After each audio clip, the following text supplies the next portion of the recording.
And we haven't said anything irreverent yet. So if you got anything irreverent, let's make sure we get it out of the way. Let's make sure we say it. It'll come out whether we try it or not. It's just, it's part of who we are. Welcome to the Three Wise Men of Divorce, Money, Psych, and Law podcast. Sit down with the California divorce experts, financial divorce consultant Mark Hill, marriage and family therapist Pete Russos, and attorney Shawn Weber for a frank and casual conversation about divorce, separation, co-parenting, and the difficult decisions real people like you face during these tough times. We know that if you are looking at divorce or separation, it can be scary and overwhelming. With combined experience of over 60 years of divorce and conflict management, we are here for you and look forward to helping by sharing our unique ideas, thoughts, and perspectives on divorce, separation, and co-parenting. Welcome, everyone, to the Wise Men of Divorce podcast. I'm Mark Hill, and together with my co-hosts, Peter Russos, MFT, and Shawn Weber, illustrious family law attorney, we're going to talk about the concept of settlement readiness. What does it take to get a couple to the point where they are ready to settle a case? We work in alternative dispute resolution, so you can't get coerced into this. You have to be ready. And I've always argued you need to be ready financially. In other words, understand the money and understand what your life is going to look like post-divorce from a financial standpoint. Understand your legal rights and obligations, and sometimes what even might happen if this case were to go to court. And also from a psychological standpoint, you need to be ready to truly let the relationship go in its current form and perhaps create it in a reconstituted. I appreciate that you said that we're in alternate dispute resolution, because if you go to court, nobody cares whether you're ready. Exactly. They're just, you go to court and a lot of times you're not ready, and then you're not sure what really happened at court until your attorney explains it afterwards. And I've heard you describe it as a violation. That's how it felt one time to me, yes. I think even in the context of alternative dispute resolution, though, it goes back to what we talked about last time, the notion of a mission statement.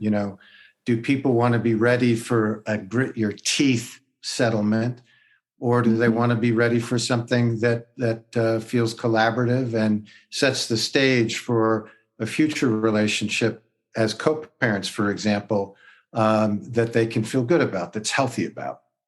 So it's settlement readiness is nuanced and still driven by, I think, the goals and objectives that people hopefully define for themselves at the outset about where they want to arrive.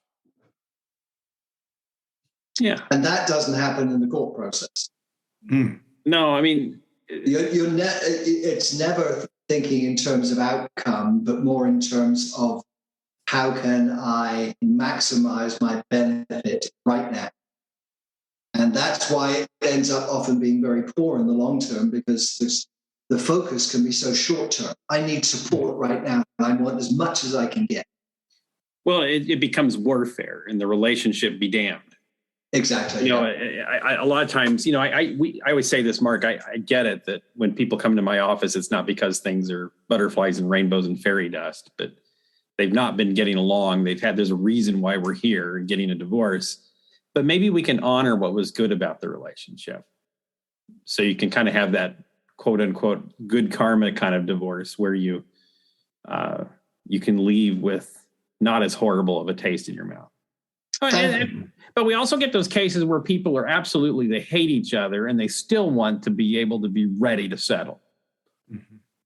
And sometimes it's based around the fact that there are children and they feel a responsibility to the child in a way perhaps they don't towards their soon-to-be ex-spouse. Or they don't want to do any more damage to their nest egg than they've already done. That's the case, sometimes true. Yeah.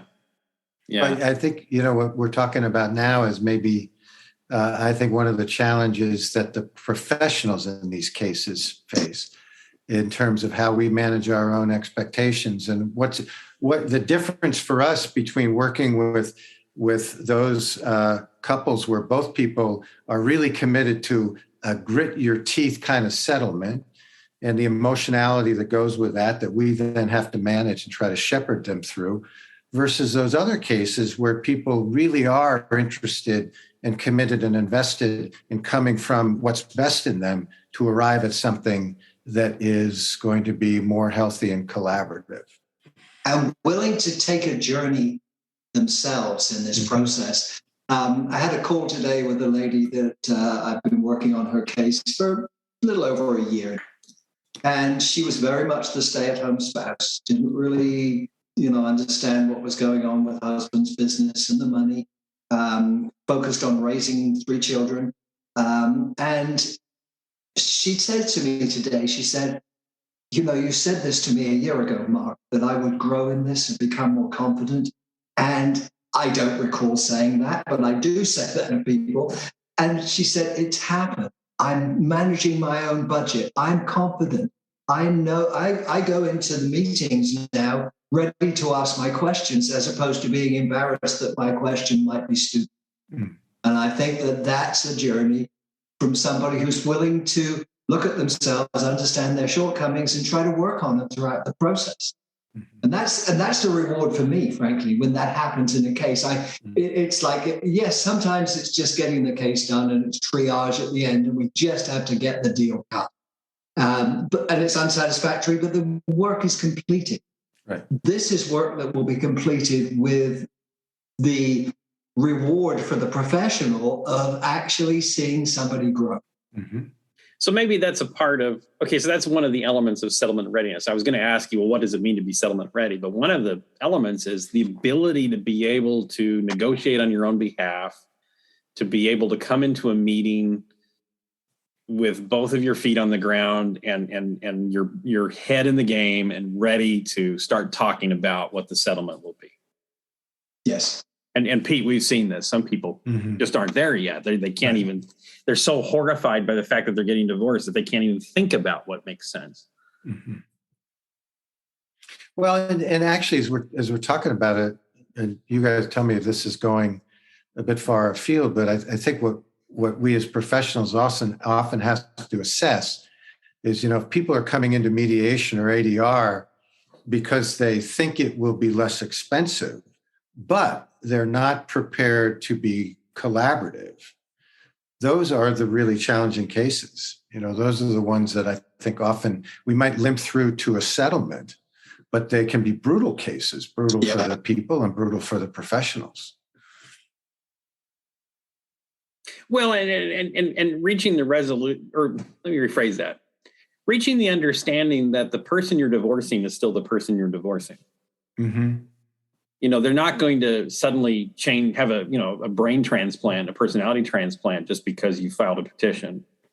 And so I've seen you say this. I've heard Shawn say this to people when you hear one client saying how awful their spouse is and so on.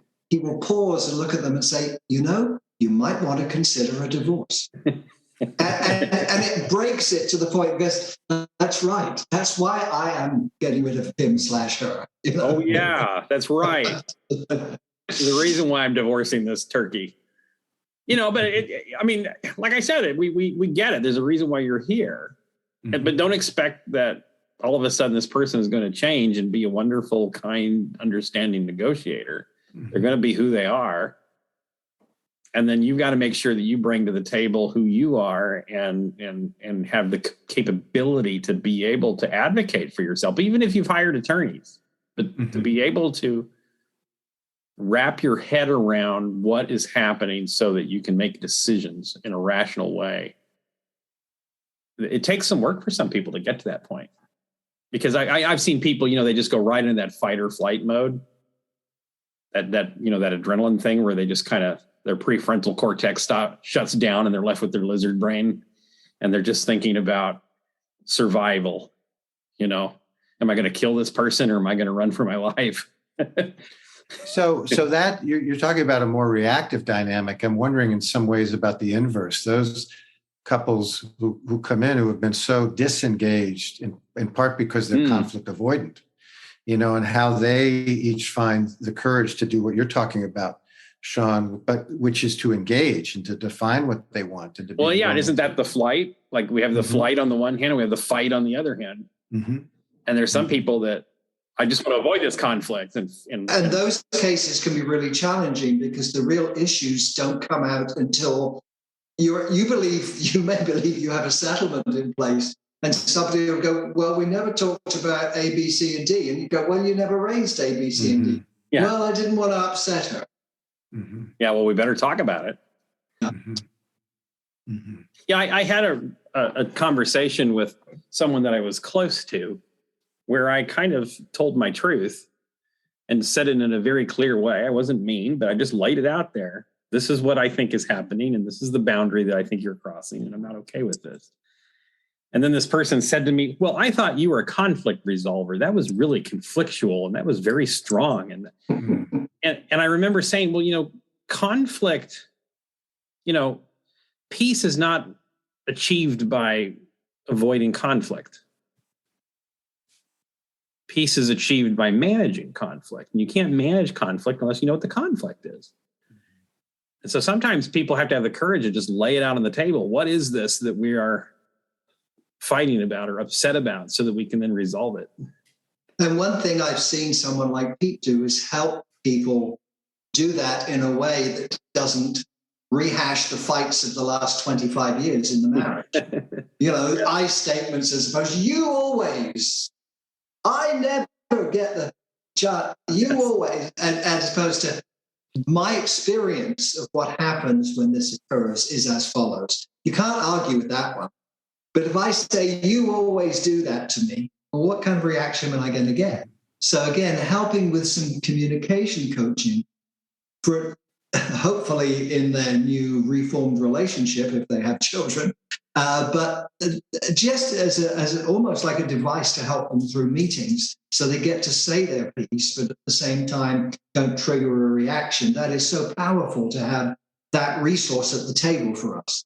I really like that when statement comment or if statement. When you talk about your 401k like it's 100% yours and you're not going to share it with me, it makes me frightened for my future. That kind of statement is much more effective. You always threaten me with your 401k.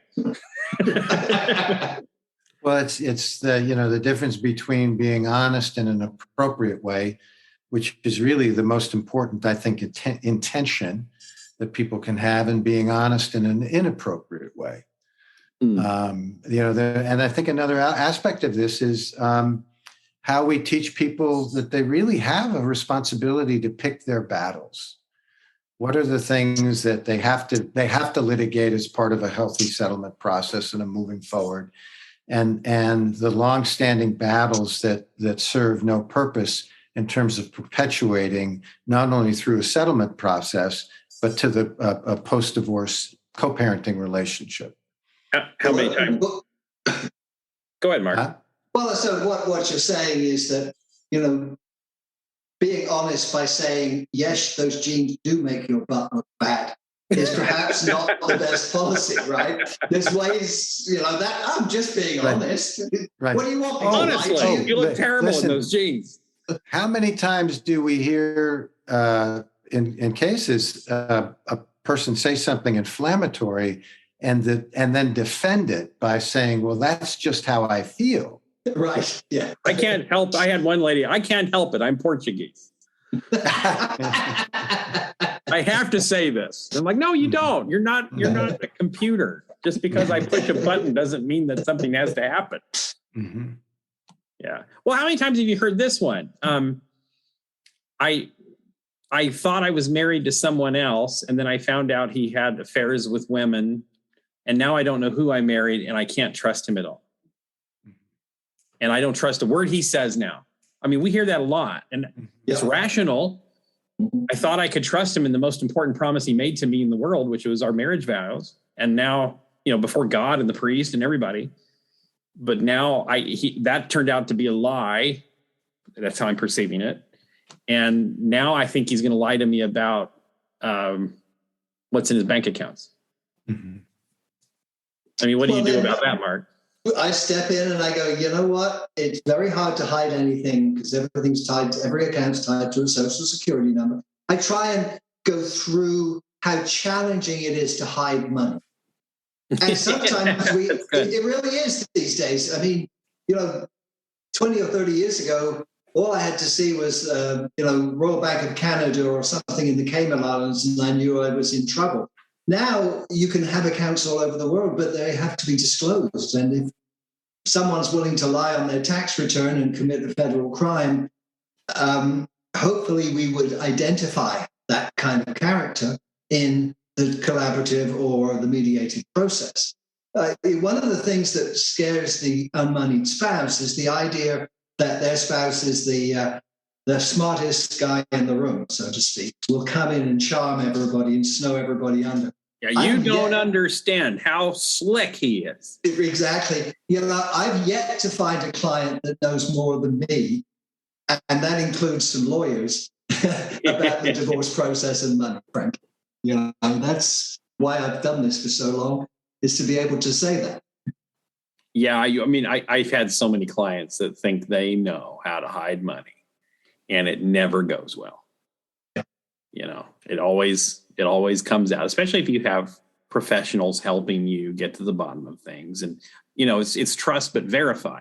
Exactly. And also tell the story about the Los Angeles lottery winner who forgot to announce to her soon-to-be husband that, she'd won the lottery. And when he found out, the judge awarded 100% of the winnings to the husband, not 50%. That's the famous Rossi case. Yeah, exactly. So again, you tell that story, and I will often do it in front of both clients on a joint call. Mm-hmm. Not that you guys would ever do this, but this is how serious it is. That's the way I put it. Yeah. The court can do really mean things to people that don't disclose. Yeah. And we always find out. That's why I always say we always know. Yeah. I think that there's also the linkage between somebody coming into a process with those kinds of fears, questioning, does this other person have their best interests at heart? And what it is that they aspire to vis-a-vis a future relationship. Because I think the reality is, if somebody is hoping that they're going to be able to collaborate as co-parents with the next partner, for example, the bottom line is, if people are willing and able to define that kind of future relationship, the reality is they've got to go forward being willing to risk finding out that their worst fears are true in order to find out that they're not true. Alternative dispute resolution is a leap of faith. Ultimately, it is a leap of faith. Just like going forward and trying to affect change in terms of a co-parenting relationship. And so, what do you do when somebody says that they absolutely, positively, 100% don't trust the other person? If that's where they're operating from, then, what is it they expect of the process? I would be concerned about a client who comes in with that mindset, wanting to abdicate the responsibility they have for decision making. Yeah, you can't let them do that. Yeah. I have said to clients who come in just, he hides things. He's got so many accounts. You have no idea what he's doing. You'll never catch him. Well, I've said half a dozen times to people, well, it's perfectly appropriate to go and hire a forensic accountant to do that work. That's not my qualification. We can do pretty good tracing in the office, but we're not forensic accountants and don't pretend to be. But we can hire someone like that. I think only on one occasion did we do that. Did you actually hire the forensic? Exactly, yeah. And if I say half a dozen times, it's probably 24 times this has come up. But it tends to, as you go through the process, part of what you're doing is building trust with both sides so that you can, get the data and then disseminate it in an understandable form to the unmoneyed spouse so that the playing field becomes level. And that's the empowerment that the unmoneyed spouse hopefully gets to feel during the case so that they can go in with reasonable questions. They're not going to become the expert. They don't need to be. They've got resources at the table to help them. So I think that when we can assuage these fears, but give sort of the off-ramp to people if they need it. Yeah, you want a forensic accountant, we'll get you one. Don't worry. We can do that. but let's try this first and see how comfortable you are with it. So that's how I approach that. And that really is the first pillar of readiness, isn't it? Do you have the data you need to be able to make decisions? Yeah. So, when we I always call it that informational stage at the beginning of the case, what in litigation they call the discovery process, but that is where we are gathering the data about everything, about the money, about the kids, about everything. And do you have all of that information at your fingertips so that you can make reasonable decisions? And then the other piece of information I think that you mentioned before we got on the call or on this Zoom is do you have the legal information you need? So there's the financial information, there's the legal information. You have the legal information. Do you know what your rights are? Do you know what the other party's rights are? What are your vulnerabilities in your case? What are your strengths in your case? Are you aware of what your best case scenario could be if you went to court, or what your worst case scenario could be if you went to court? Have you thought about how much peace and joy you will have just to have this behind you right now if you had an agreement today? That's really huge. And then the third pillar I think that we mentioned is, are you emotionally ready to let go of this marriage? Mm-hmm. Sometimes that's not always a straightforward answer. I had one client who never did. 15 years later, she's still estranged from her children and still trying to go after the guy. Every couple of years, I get a crazy email. Not a crazy email. I get an email from this lady who cannot let go of something that was settled 10 years or more ago. Still struggling with the pain of the relationship ending. Yes. Yeah. Yeah.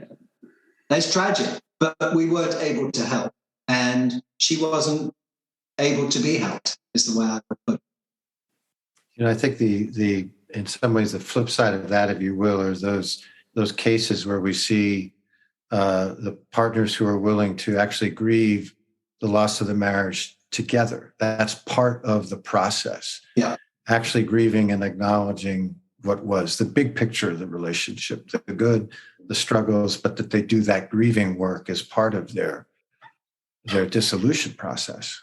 Boy, that really would be that if we could see that more in cases, that would be a really mutual collaborative experience where people can grieve together. A lot of times, and we see this a lot, and we talked about this before, is that, there's those Kubler-Ross stages of grief where people start with an initial denial, and then there's bargaining, and then there's anger and depression, and then they finally get to acceptance. And what we find a lot of times is you have this leavor that's already done all of those stages and is at acceptance, and that's why they're in your office in the first place. And then you have the person that just found out about it yesterday. And it's hard to grieve together when you've had that kind of dynamic. But what suggestions would you make for people that are kind of at different stages in their grief and can't synchronize that?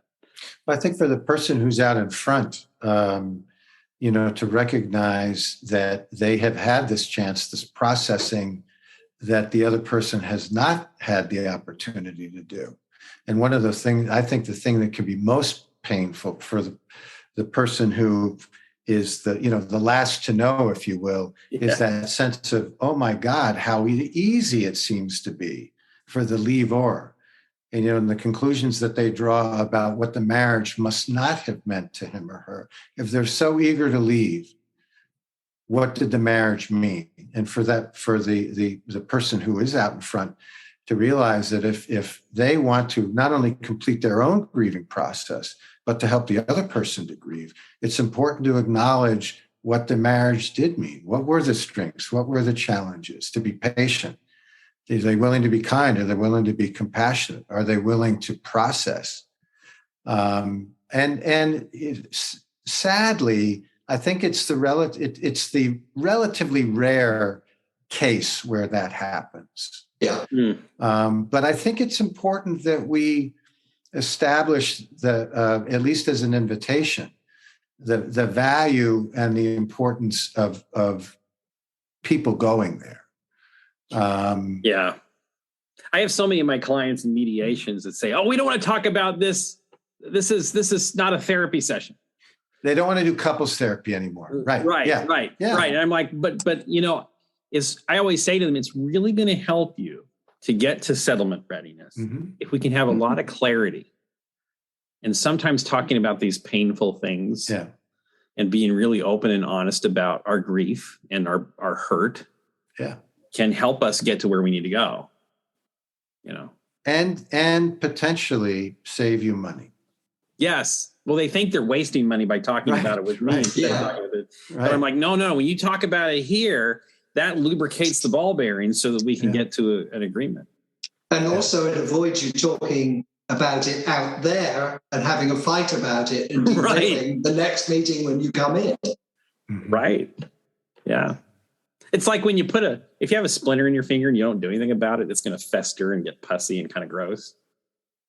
But if you get that splinter out and do what you need to do to treat it. But it hurts when you pull it out. Yeah, it does. It hurts sometimes. Yeah, it does. And that's how people are. Don't you agree? Yeah. Well, this is a good conversation. I think it would be really helpful for folks when they're thinking about going in their case, and knowing that it's a process. It's not going to be like they're to settlement readiness immediately. It may take them some time. But to think about getting to that legal, that financial, and the emotional, getting those three pillars together to make them ready to settle. And having an awareness of their spouse having to be there too. Sorry, Peter, I interrupted. No, I love the way that we're talking about this and the importance of this information in terms of orienting people at the very, very start of the process. This is what it takes. This is what's going to help you. I think that it's this kind of information that helps settle people down. Yeah. But two, I think there's it creates an expectation around something that is maybe more comprehensive than most people think is going to be involved, or coming into it think they want to be involved in. And so I think by laying it out in this way, we do set the stage, or the potential, create more of a potential for those kinds of, I think what we all would regard as the ideal kind of case, the healthy kind of process between people ending a marriage. Yeah, in fact, listening to you speak, I had a case in the last week where I had to do the financial reveal that showed they're spending about $4,000 to $5,000 a month more than they have income and have been doing for years. And wife was absolutely in a position where she was shocked, but she dealt with it over 2 or 3 days. Now she understands a lot of stuff that's going on in the marriage, but it was a hard reveal. But we need to wrap up here, don't we? So we can keep talking, but yeah. Well, so Mark, go ahead. Sorry, I'm talking over you. No, I was just going to say, if they need dispute resolution from a legal standpoint, how would they contact you, Shawn? They would contact WeberDisputeResolution.com. Just visit that website, WeberDisputeResolution.com. That's Weber with 1 B, like the grill. And we will match you with a dispute resolver that will help you settle your case. And MFT extraordinaire, Peter Russo's, how would they contact you? You could through my website, which is peterrussos.com, PeterRussos.com. S is as in Sam. And if you need help on the financial side, understanding how this all works, go to my website, pacdivorce.com, PACDIVORCE.com. Thanks, everybody, and we will be back in a couple of weeks with another of these. Thanks for listening to another episode of The Three Wise Men of Divorce: Money, Psych, and Law.